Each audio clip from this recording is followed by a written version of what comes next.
Oui, Jonathan, bonsoir.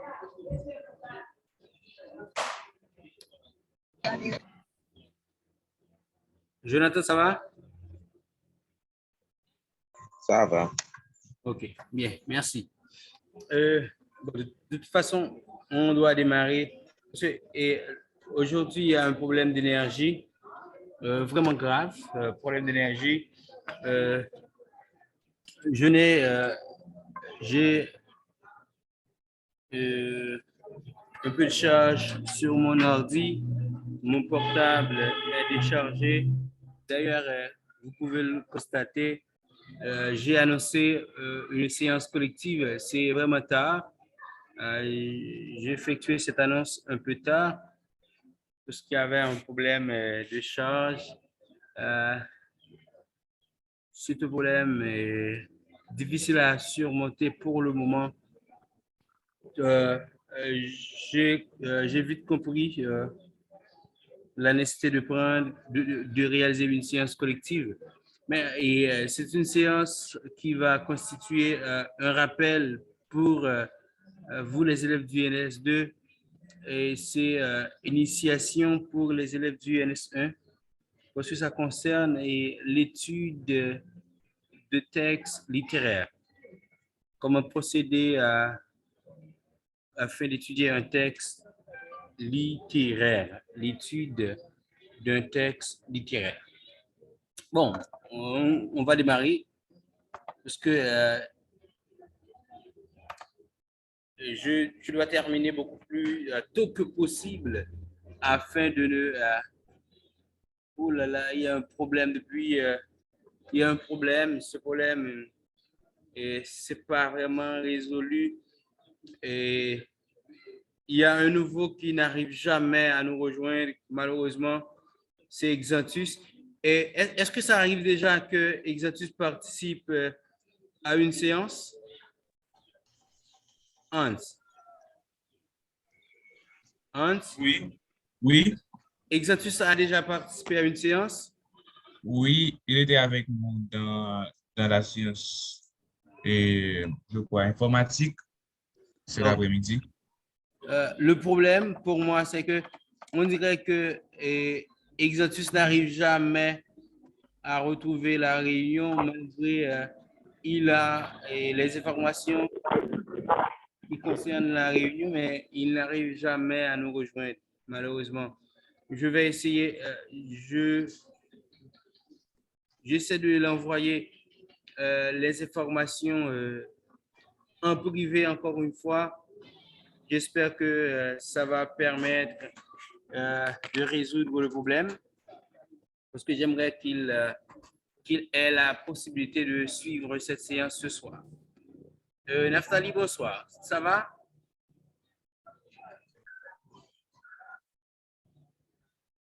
Naftali, ça va?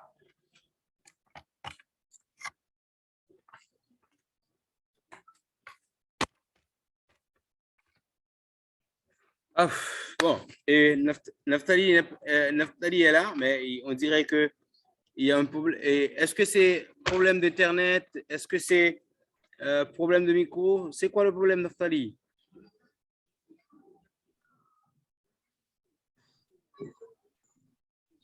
Naftali, ça va?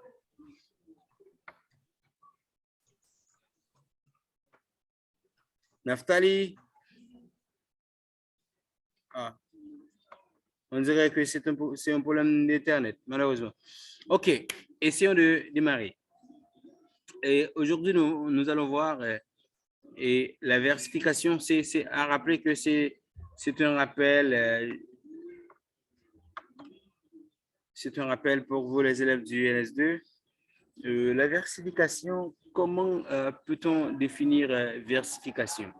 Il y a un auteur haïtien, c'est un gonaïvien qu'on appelle Ézéchias, François Ézéchias. François Ézéchias pense que la versification, c'est l'ensemble des règles et l'ensemble des techniques qui concernent l'écriture du poème. C'est l'ensemble des règles et des techniques concernant l'écriture du poème. et l'ensemble des règles et des principes, des techniques qui concernent le poème, l'écriture, l'organisation du poème, ça s'appelle versification. Voyons comment on peut étudier les vers et les strophes. Qu'est-ce qu'on entend par strophe? Et comment étudier les vers et les strophes? Bien. Et premièrement, on voit que le vers se caractérise. Nathalie, ça va? Et après, ça va, ouais? Oui, ça va. OK, merci. On dirait que c'est un problème d'Internet.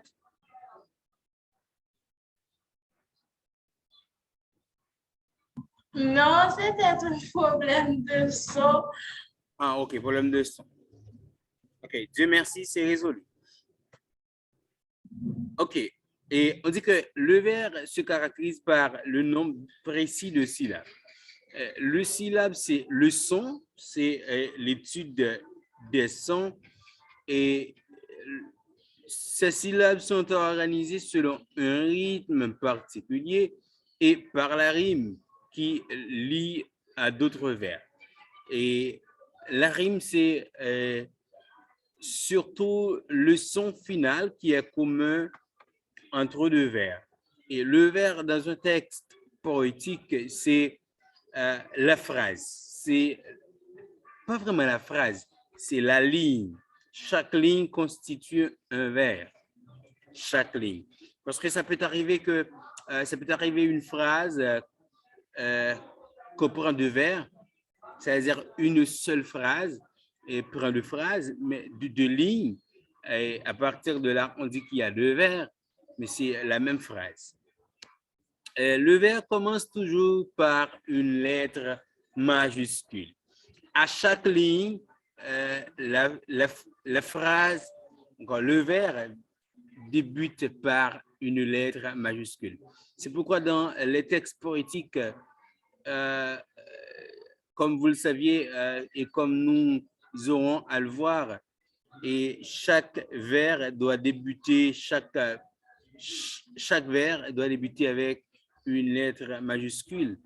Et sa fin est marquée par un retour à la ligne. Et ce retour à la ligne est caractérisé majoritairement par un virgule. Un virgule qui dit que la phrase n'est pas terminée, l'idée n'est pas terminée, ça va continuer dans l'autre phrase. Il y a des vers qui sont terminés par un point. Ceci dit que ce vers, cette phrase, cette idée est terminée, on va démarrer avec une nouvelle idée.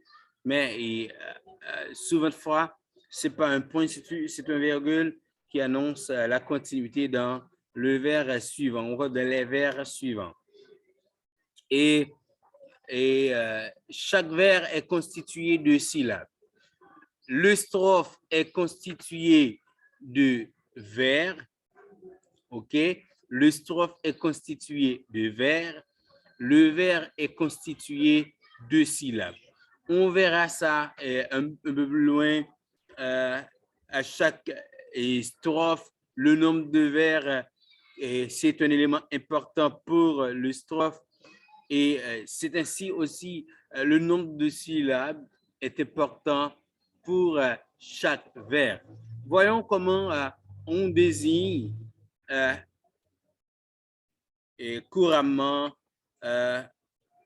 communément les syllabes et la dénomination des syllabes ou bien la désignation des syllabes dépend du nombre la désignation du vers dépend du nombre de syllabes retrouvées dans le vers. Voyons, il y a deux vers monosyllabiques. Il y a le monosyllabe. Le monosyllabe, c'est un vers d'une seule syllabe. Vers d'une seule syllabe, on l'appelle vers monosyllabique ou encore on l'appelle monosyllabe. Il y a deuxièmement 10 syllabes. 10 syllabes, c'est deux. D'ailleurs, on voit 10 qui signifie deux. C'est vers de deux syllabes. il y a trisyllabes, c'est vers de 3 syllabes. Quadrisyllabe, vers de 4 syllabes. Pentasyllabe, c'est vers de 5 syllabes. Et heptasyllabe, c'est vers de 7 syllabes. Hexa, c'est 6. Hepta, c'est 7. Il y a déca. Octosyllabe, c'est 8. Octosyllabe, c'est 8 syllabes. Décasyllabe, c'est 10 syllabes. Et indécasyllabe, c'est 11. Et dodécasyllabe, c'est 12. Dodécasyllabe, on l'appelle souvent alexandrin. Alexandrin, c'est un vers rencontré surtout dans les textes classiques. Les textes classiques, on retrouve souvent dans les textes classiques l'alexandrin, surtout dans les sonnets classiques. Les sonnets classiques sont souvent composés,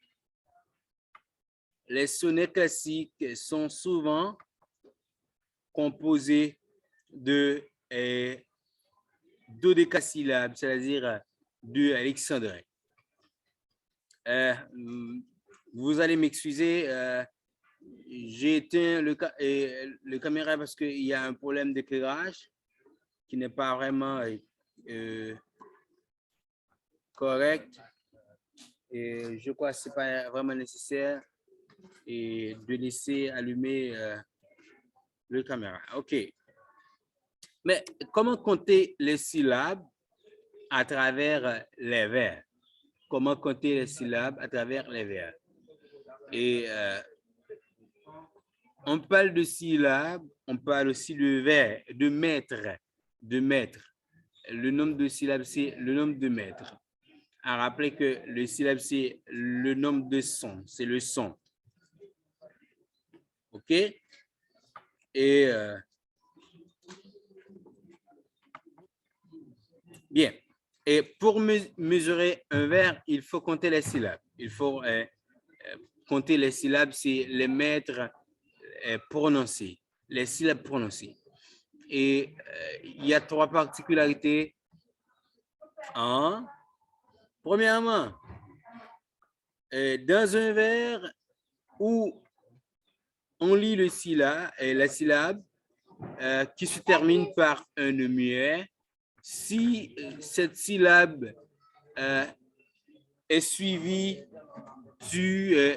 si la syllabe suivante commence par une consonne ou un H aspiré. Écoutez, ça peut arriver que dans la syllabe concernée et dans le vers, on a affaire à une syllabe.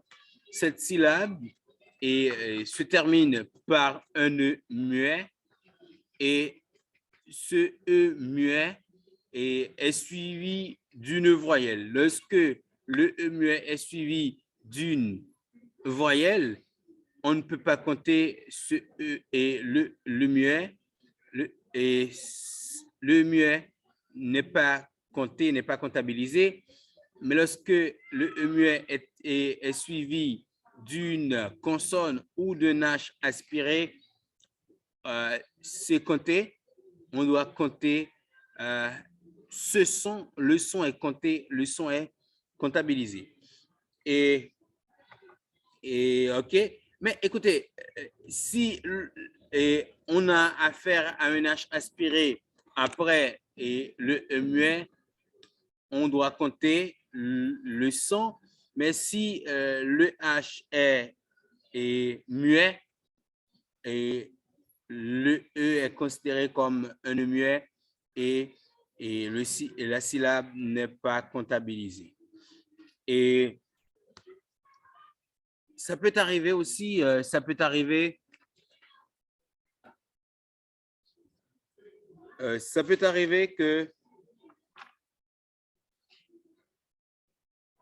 OK, et ça arrive parfois que le muet se trouve à l'intérieur du vers. Ça arrive parfois que le muet se trouve à l'intérieur du vers lorsque c'est à l'intérieur du vers, et on dit que si le muet est placé après une voyelle, le muet placé à l'intérieur du vers, situé après une voyelle, on ne peut pas compter le muet placé après une voyelle comme syllabe. OK? Et deuxième cas de figure, lorsque le muet est placé à l'intérieur du vers, et si le muet est placé après une consonne, on doit comptabiliser cette syllabe parce que c'est compté, on doit compter cette syllabe. Je m'excuse parce que ce que je viens de dire n'est pas noté dans le document affiché. Malheureusement, je peux l'ajouter après, mais ce n'est pas possible pour le moment parce qu'on a un temps à gérer. Et on dit que le muet placé après une voyelle, ça n'est pas compté. Le muet placé après une consonne, on doit la compter. Et ça peut arriver que le muet est placé à la fin du vers. Lorsque le muet est placé à la fin du vers, c'est-à-dire à la fin d'un mot, et ça ne compte pas si le mot suivant ne commence pas par une consonne ou un H aspiré. Si le muet et c'est la fin, constitue la fin de mot, si ça constitue la fin de mot, et il faut que le mot suivant commence par une consonne. Commence par une consonne ou un H aspiré.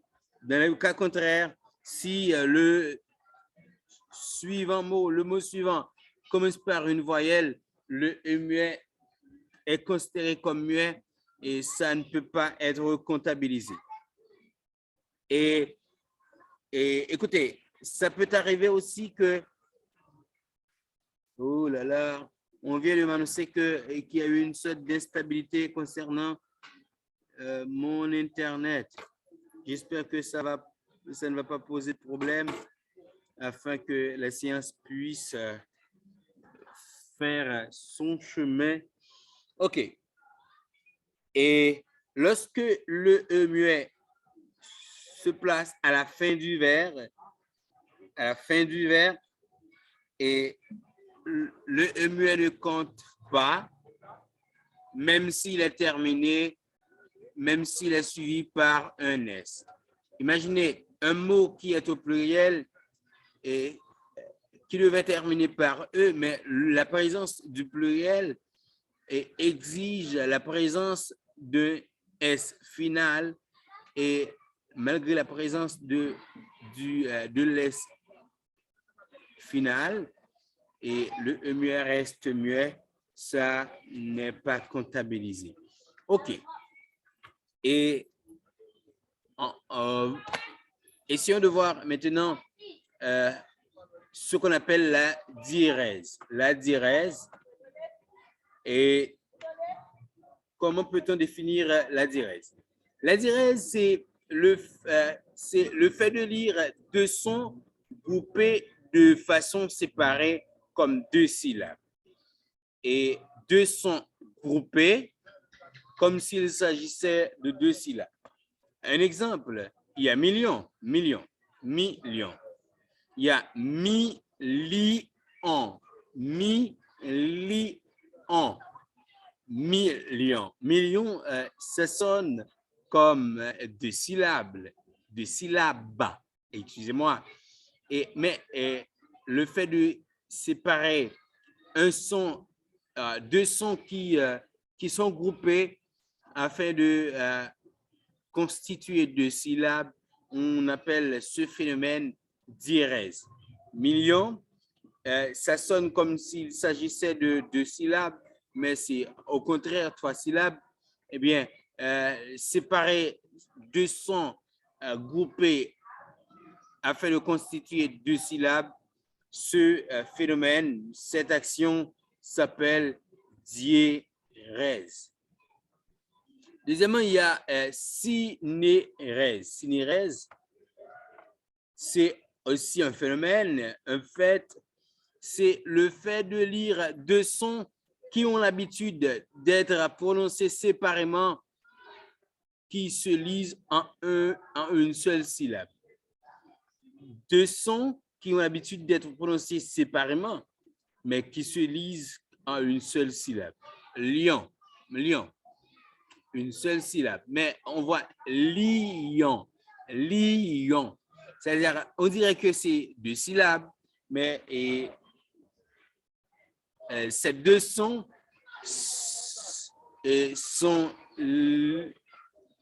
on lit ces deux sons comme une seule syllabe et à partir de là, on dit lion au lieu et à la place de lion, on dit lion.